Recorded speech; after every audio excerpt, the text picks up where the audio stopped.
istorya ta og issue sa hacking.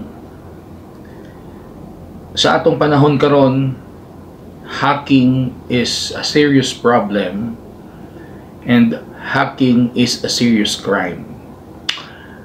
Sa akong panglantaw, mga kaistorya, ang hacking mao na siya ang modern version sa akyat bahay, bank robbery, hold up. Ang hacking mao na siya ang modern version sa pagpangawat. Sa wala pa ning giingon nga digital transformation, sa wala pa ni mauso ang internet, ang usa ka tawo nga gustong mangawat muadto pag bangko, magdalag pusil, magsuot og kanang stockings ang naong or bonnet para di mahibaw-an, tapos mang hold up para kakuhag kwarta. Or ang usa ka tawo inig kagabi or inig kagadlawon kanang tulog pa ang mga tagiyas balay, musulod sa balay, mukatkat sa balay aron mangawat. Ang uban maglungkab og tindahan. Mao na ang mga klase sa pagpangawat sa unang panahon, sa dili pa uso ang internet. Karon nga naa na ta sa ginatawag mga kaistorya nga digital world, in which all transactions are, or correct me, I beg to correct myself, almost all transaction are done in the internet. Mag-deposit kag kwarta, magbayad kag bills, mag-order kag pagkaon, mag-grocery, even mangita ka og partner sa kinabuhi, sagot na ni internet. So diha sa internet ang mga opportunities. Naan na diha sa internet ang mga financial transactions. So dinhi na din misulod ang mga hackers. Sa akong panglantaw mga kaistorya, ang pinaka main purpose aning mga hackers mangawat. Phishing scam, pangayuon ng imong OTP para makakuhag kwarta nimo. Pwede nilang matransfer ang imong kwartas bangko sa ilang bangko. Pwede nilang makawat ang sulod sa imong GCash, ang imong social media platforms like Facebook, YouTube. Pwede nilang mahack para kung mo-income na through advertisement, sila na ang mo-income. So mo na pinaka main purpose. Secondary na lang na kanang for fun nga butangan nila og pornographic videos ang imong page or imong website. Secondary na lang na, pero ang pinaka main purpose aning mga hackers mangawat og kwarta nimo. Sa una, sa wala pa ni mauso ang hacking mga kaistorya, kining problema sa mga kawatan, sa mga akyat bahay, gihatagan ni og aksyon sa atong gobyerno. Police visibility, pagpadaghan sa mga barangay volunteers,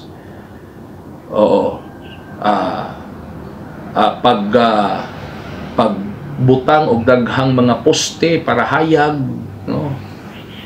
Pagbutang og mga CCTVs. So mo na ang mga action taken sa atong gobyerno para nga ma-minimize kining problema sa mga kawat, hold up. Pero karon mga kaistorya, ang pagpangawat,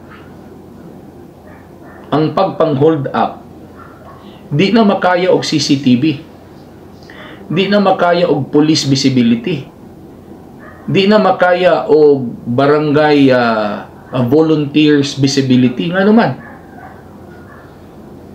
Tungod kay ang pagpangawat karon, ang mga kawatan mga istorya lisod kayo dakpon, tungod kay ang mga kawatan karon invisible.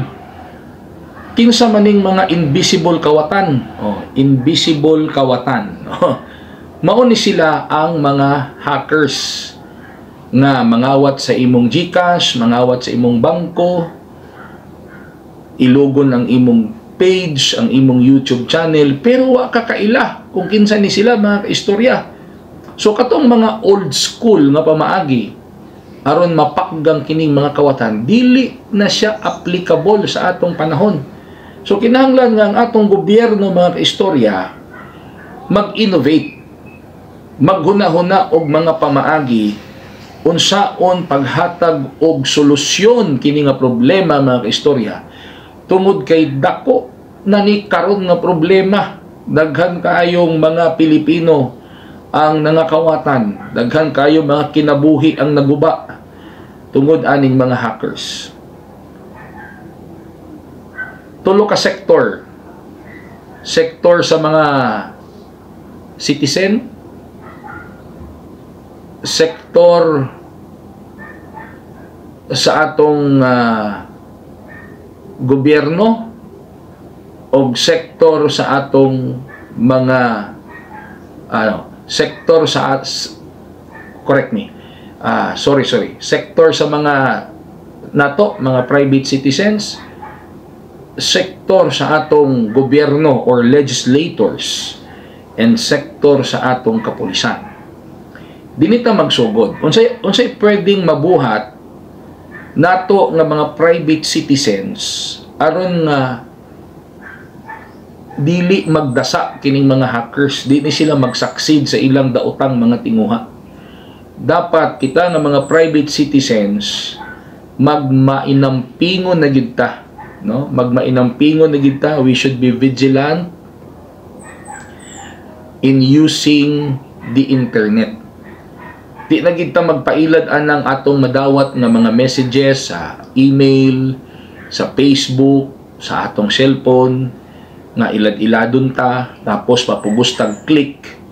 Pag naagali ipaklik sa ato, mga kaistorya, dili ta agad-agad mo click, ato sang basahon og ayo og atong i-refer sa atong mga kaila nga aduna pay mas nahibaluan pag abot sa internet. So we should be vigilant and we should be careful in everything that we do in the internet. Muna atong buhaton, mga kaistorya. Sa part naman sa atong mga legislators, sa part naman sa atong mga magbabalaod, sa part sa atong mga congressman o sa mga senador, kinahanglan nga magmugna pagyudta og daghang mga balaod or mag-revise ta og mga existing nga mga balaod para masuportahan na gyud, mga kaistorya, ang ginatawag nga digital development and transformation dinhi sa Pilipinas. Para nga ang atong mga websites, ang atong mga social media platforms, ang atong mga e-wallet, dili basta-basta masudlan sa mga hackers or maghimo tag mga balaod para mapunduhan ang usa ka programa, ang usa ka proyekto, kung unsaon nga matrace dayon or madakpan and ma-prosecute, mataral sa hukmanan kining mga hackers. Kaysa pagkakaroon, mga kaistorya, vague pagkaayo or halap pa kung unsa tay aksyon sa atong gobyerno aning nagdasa nga mga hackers. Dili pa klaro ang programa sa atong gobyerno mahitungod ani nga problema. It seems that our government is not that ready, no, to address this problem. So kinahanglan ni siya balaod, mga kaistorya. Dapat ang mga legislators natin ay mag-isip kung ano ang mga dapat gawin para nga ma-minimize kini nga problema. Di ko moingon nga mawala, di magina mawala, ma-minimize lang. Sa part naman sa atong mga law enforcers, no, sa atong mga kapulisan, more into capability building programs. Dapat ang atong mga cybercrime unit sa Philippine National Police mag-training ng mag-training. Seminars about digital technology Oo, dili lang diri sa Pilipinas, kung pwede gastuhan gyud sa atong gobyerno para ipadala sila abroad para matrain sila kung unsa bay mga updates, mga latest informations about this digital technology. Oo. Kanunay gyud sa atong panahon karon mga kaistorya, paspas kayo ang development sa atong technology. Dapat pod ang atong mga kapulisan musabay sa kapaspas para dili sa mabiyaan, para nga makatabang usab aron nga ma-minimize kining problema sa hacking. Ikaw kaistorya, unsa bay imong ma-comment aning issue sa pagkakaron?